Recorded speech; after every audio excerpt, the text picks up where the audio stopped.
Je vous propose maintenant qu'on rentre dans le vif du sujet de la télévision connectée. Avec toi alors, bonjour, comment vas-tu ? Bonjour Thibaut, très bien, merci. Et bonjour à tous, ravi d'être avec vous cet après-midi. Alors, je vais demander à Vanessa Hudberg-Guinet de nous rejoindre. Bonjour Vanessa, responsable communication marque et médias chez Sofinco, et Mouna Roger, Head of Sales France chez Samsung Ads. Et puis, last but not least, bien sûr, Vincent Claes, directeur marketing communication digitale de Feu Vert. Bonjour à vous trois. Bonjour à tous les trois.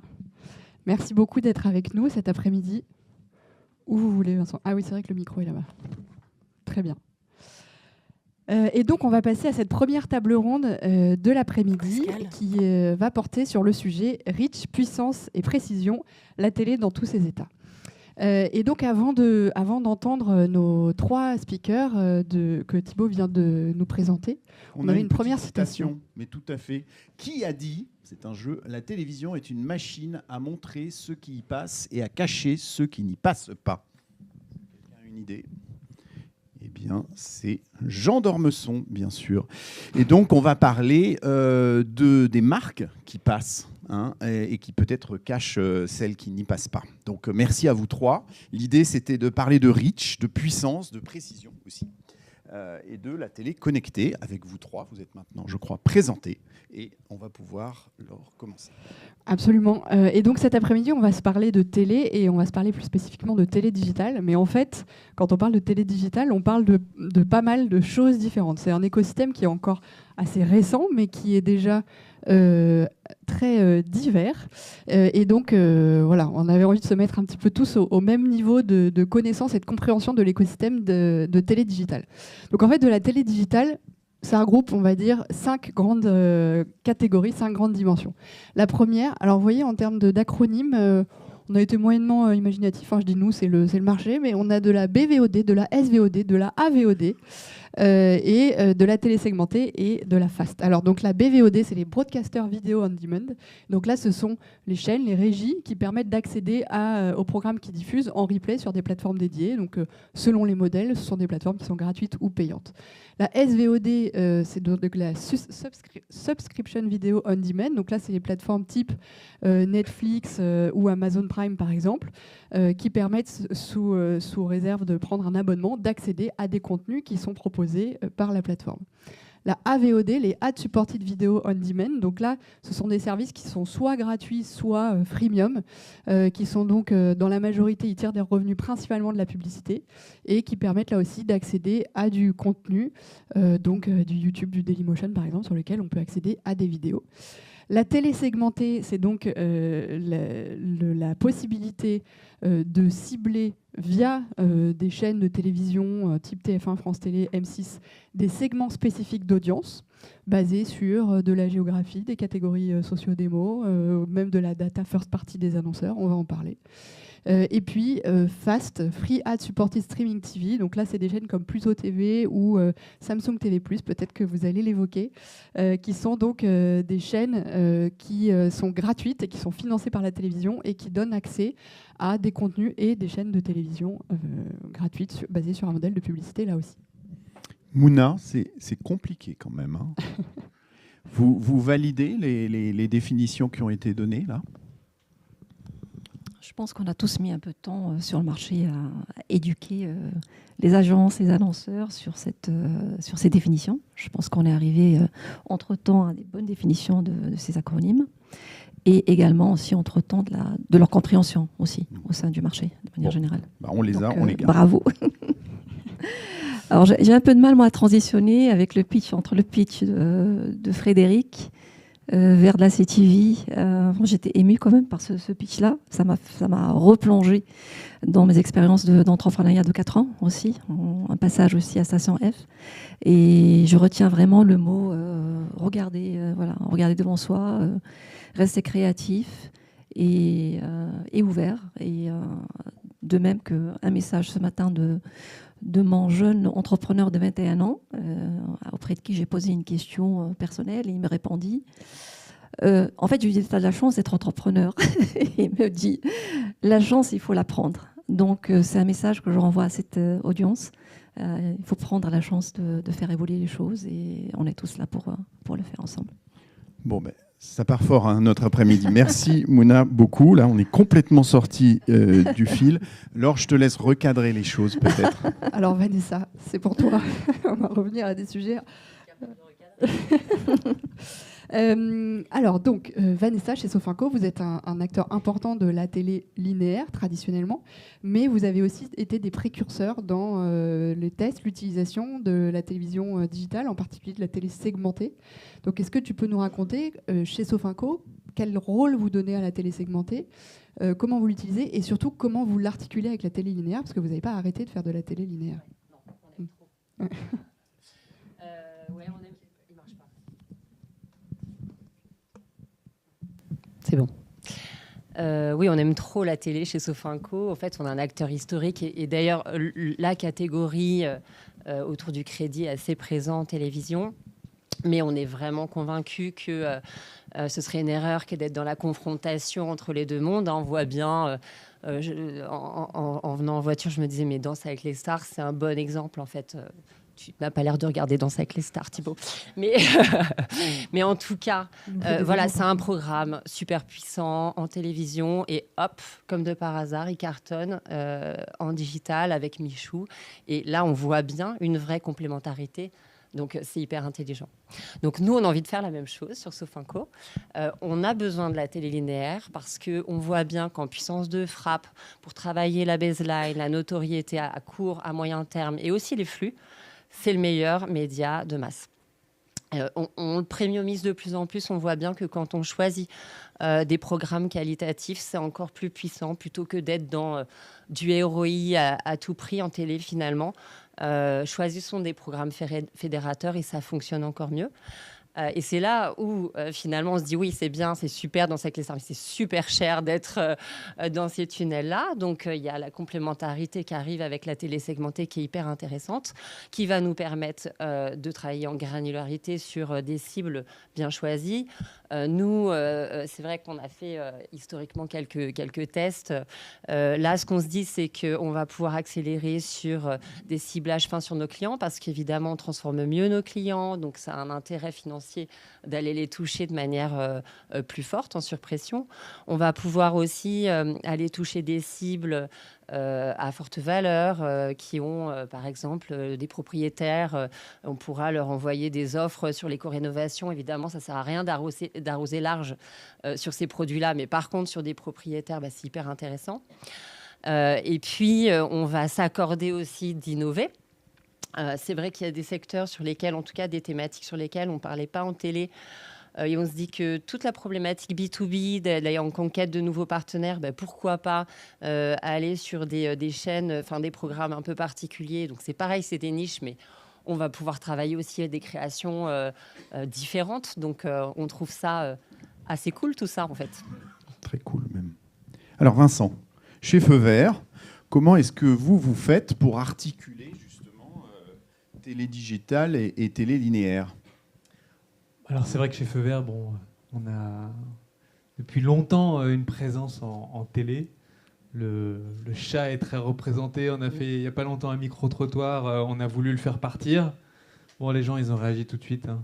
Et si on doit cet attachement à la marque, c'est certainement aussi grâce à la télé linéaire qui, depuis des années, a creusé un sillon. Et en fait... c'est quoi le sujet de la télé ? C'est que y a pas de média plus puissant aujourd'hui, en instantané, pour toucher autant de monde de manière aussi large en France. Là, il y a maintenant quand même une érosion de la consommation de la télé, avec des temps qui réduisent.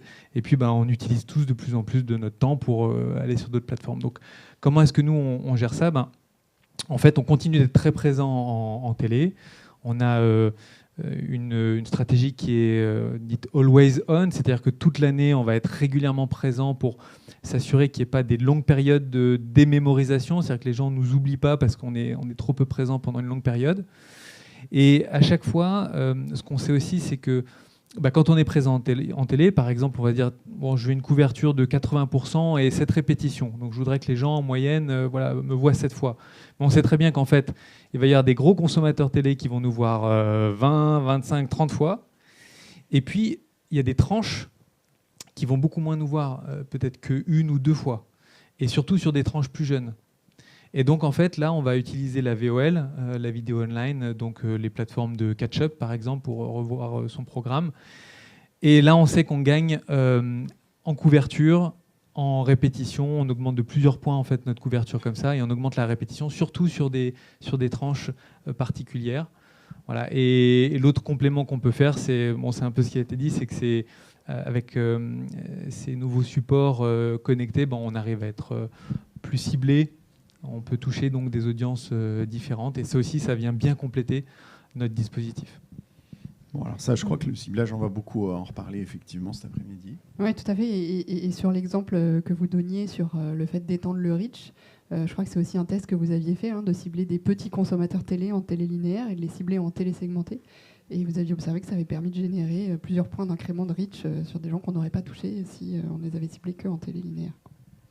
Oui, absolument. C'est un test qu'on a fait. On a fait plusieurs tests. On a fait un test il y a très longtemps, il y a 4 ou 5 ans, sur de la data first. Et la grande frustration, c'est qu'on n'a jamais réussi à récupérer la donnée pour s'assurer qu'il y avait un vrai effet sur la conversion. C'est d'ailleurs ce qui va nous animer sur 2024. On a plus récemment fait ce fameux test de reach. Oui, on était à 3,3 d'incrément.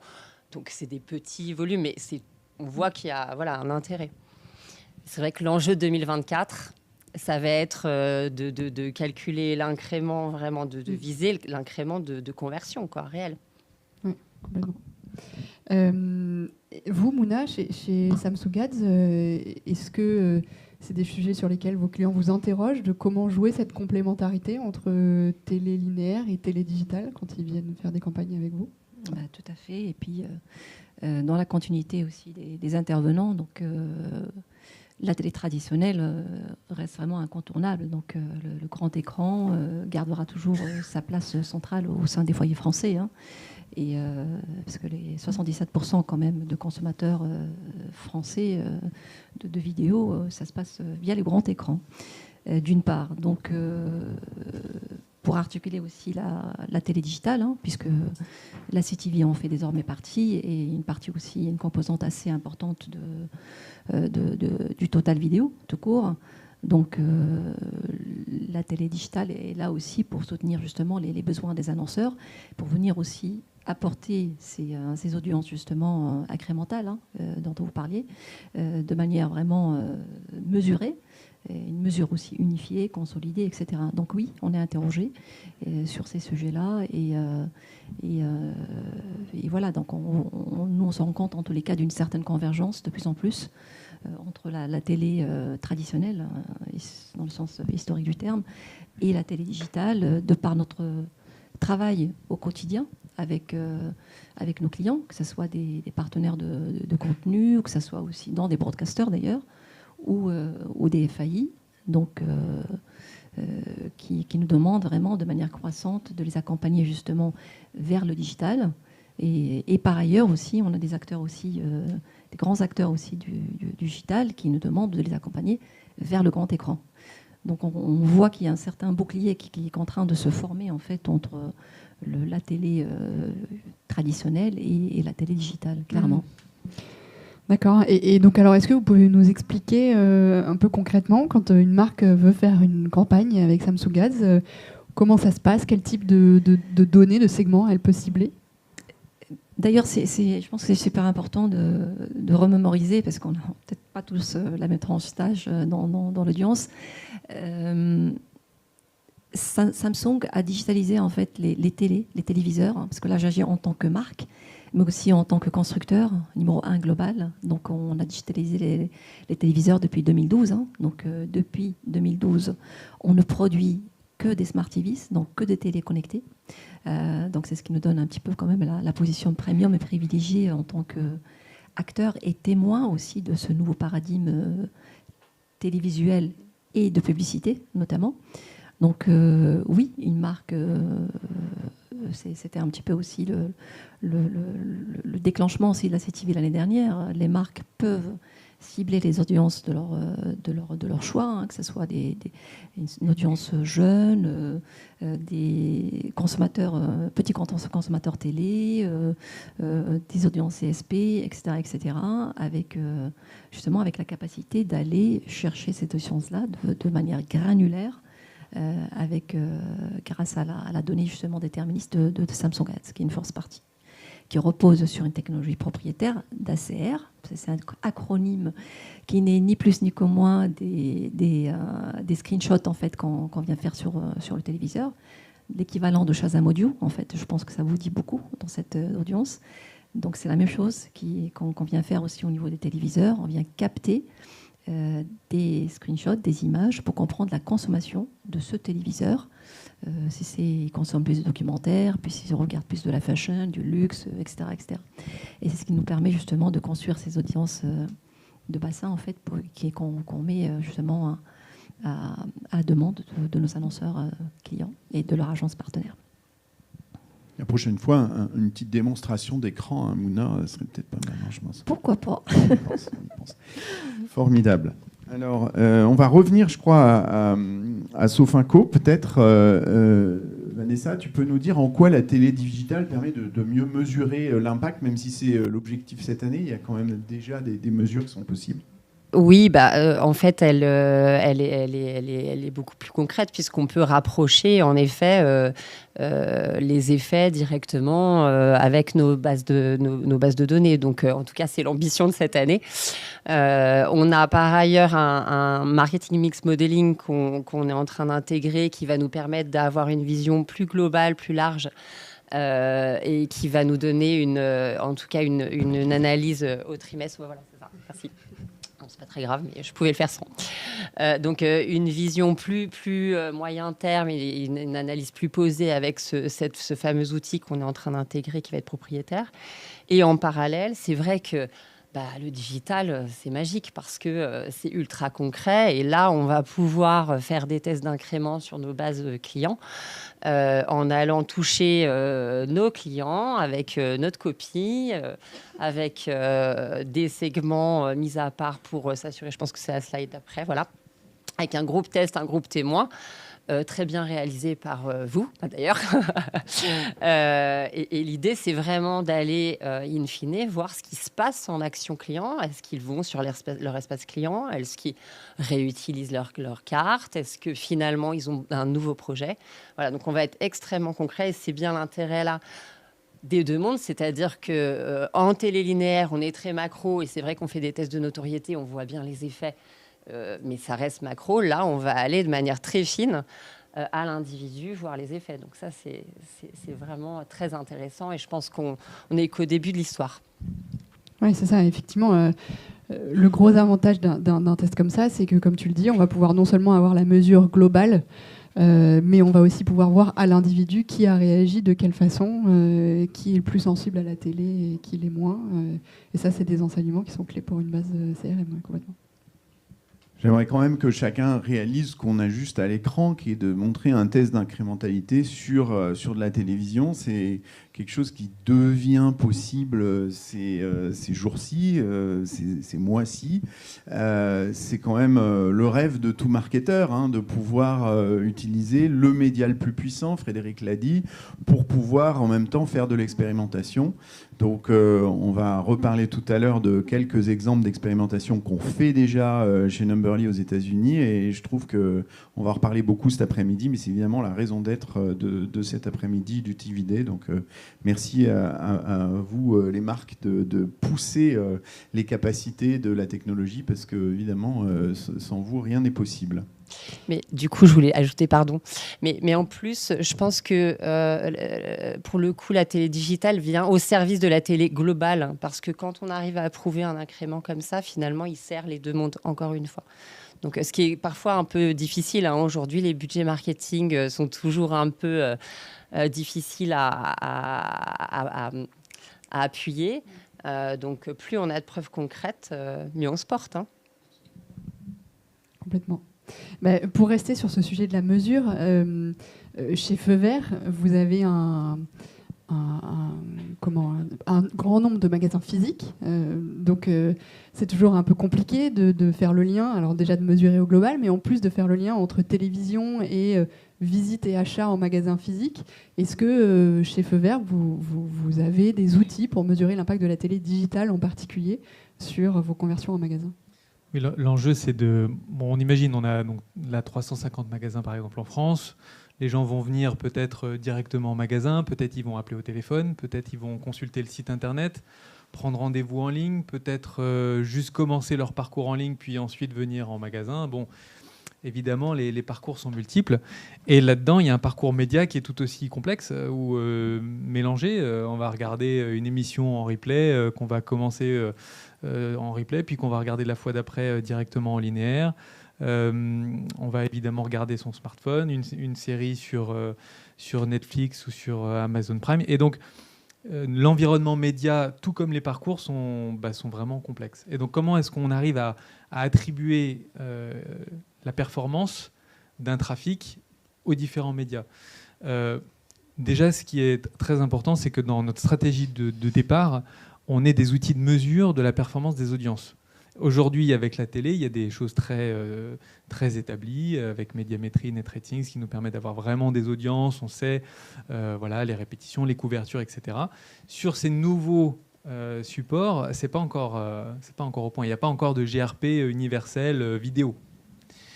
Et ce GRP vidéo, tant qu'il n'existe pas, c'est un peu compliqué de savoir comment on cible et quel investissement on met et comment l'euro on l'attribue à la vente. Alors, comme tu sais, Médiamétrie est là, donc dans la troisième table ronde, on va pouvoir poser ta question. J'ai bon espoir que ça avance avant la fin de l'après-midi. Je fais le switch pour tout à l'heure. Mais voilà, donc les enjeux sont là. Donc nous, comment on fait ? On fait des enquêtes notoriété, considération, qualité, souvenirs publicitaires. On mesure également les impacts sur les trafics et on fait des corrélations trafic web, trafic magasin avec les campagnes. Et puis ensuite, dans l'ensemble des campagnes, on va regarder aussi les sources de trafic à chaque fois qu'on peut les attribuer.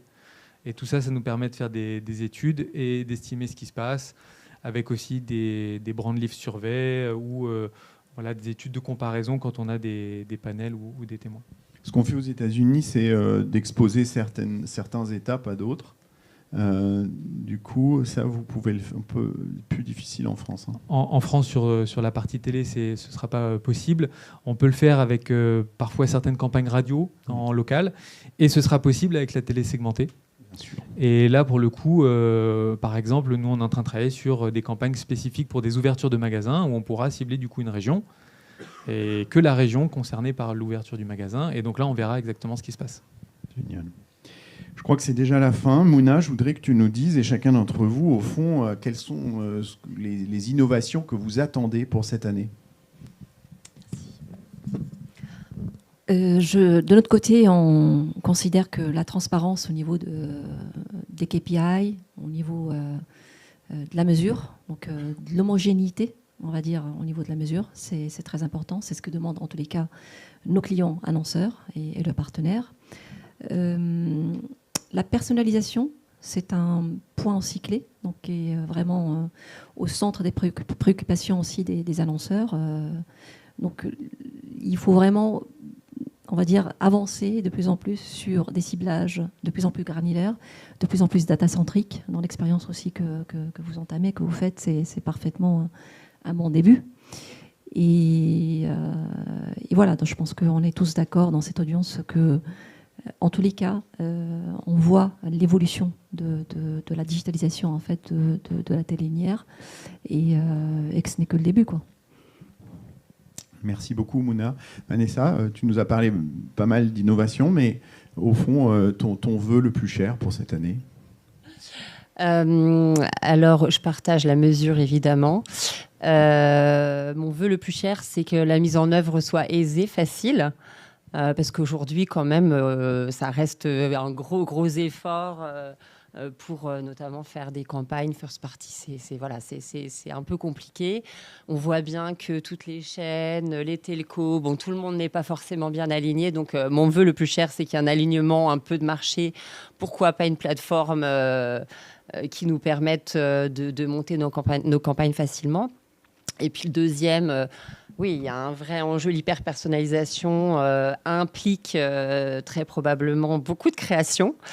Donc, à mon avis, on a aussi intérêt à ce qu'il y ait, pourquoi pas, de l'intelligence artificielle pour faire des packshots un peu variés, parce que sinon, on risque d'avoir besoin d'équipes de 300 personnes pour faire des campagnes. Donc, voilà, il y a un enjeu, je pense, à ce niveau-là. L'intelligence artificielle, la machine learning, ce n'est pas de la magie aujourd'hui chez Samsung. Donc c'est vraiment la machine learning en tous les cas. Dans un premier temps, c'est déjà utilisé, déjà en place chez Samsung pour venir justement construire ses audiences look-alike, c'est ça, pour s'approcher de plus en plus vers sa cible définitive. Merci.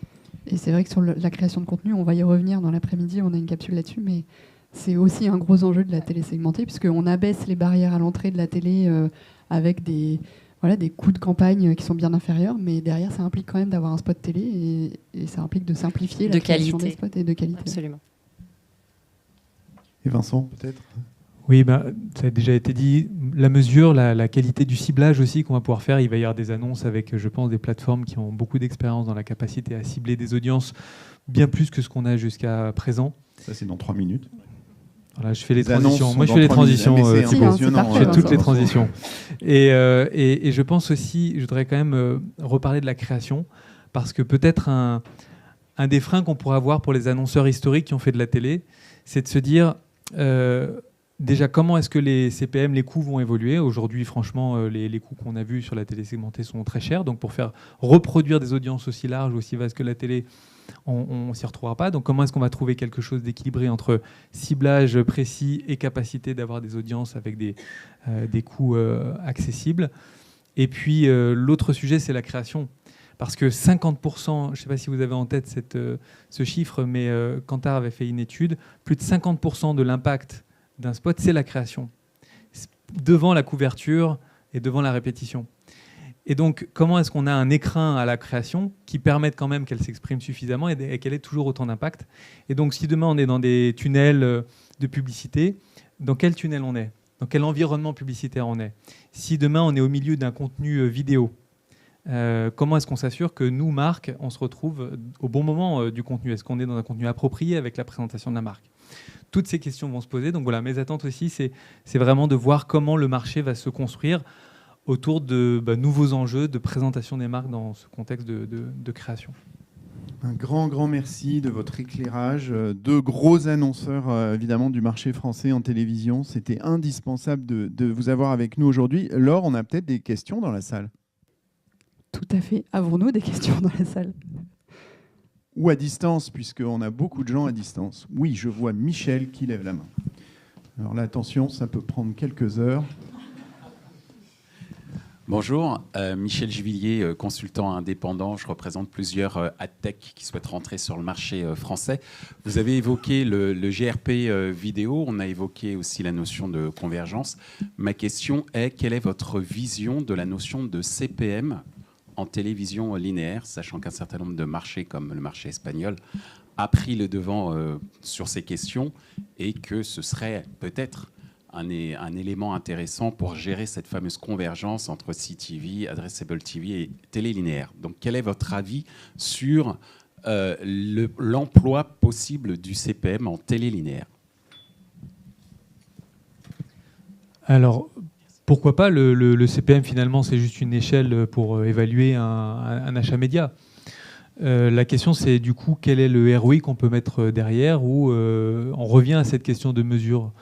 En fait, aujourd'hui, quand on achète de la télé avec du GRP, on connaît les impacts, on connaît les audiences, on connaît les ciblages. Mais comment on compare ça à un CPM, par exemple, d'une campagne sur Netflix ? Aujourd'hui, on ne sait pas le faire. Et finalement, ce n'est pas tant la manière de valoriser l'achat d'espace que la manière d'estimer son impact. Et donc, c'est pour ça que les deux sont liés, et pourquoi pas un CPM sur de la télé linéaire. Mais la question, c'est du coup comment est-ce qu'on mesure la télé segmentée dans quelque chose de comparable.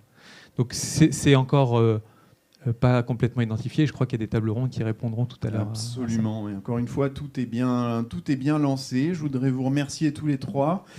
Merci d'avoir ouvert le bal. Et puis, je vous laisse vous installer et on va poursuivre.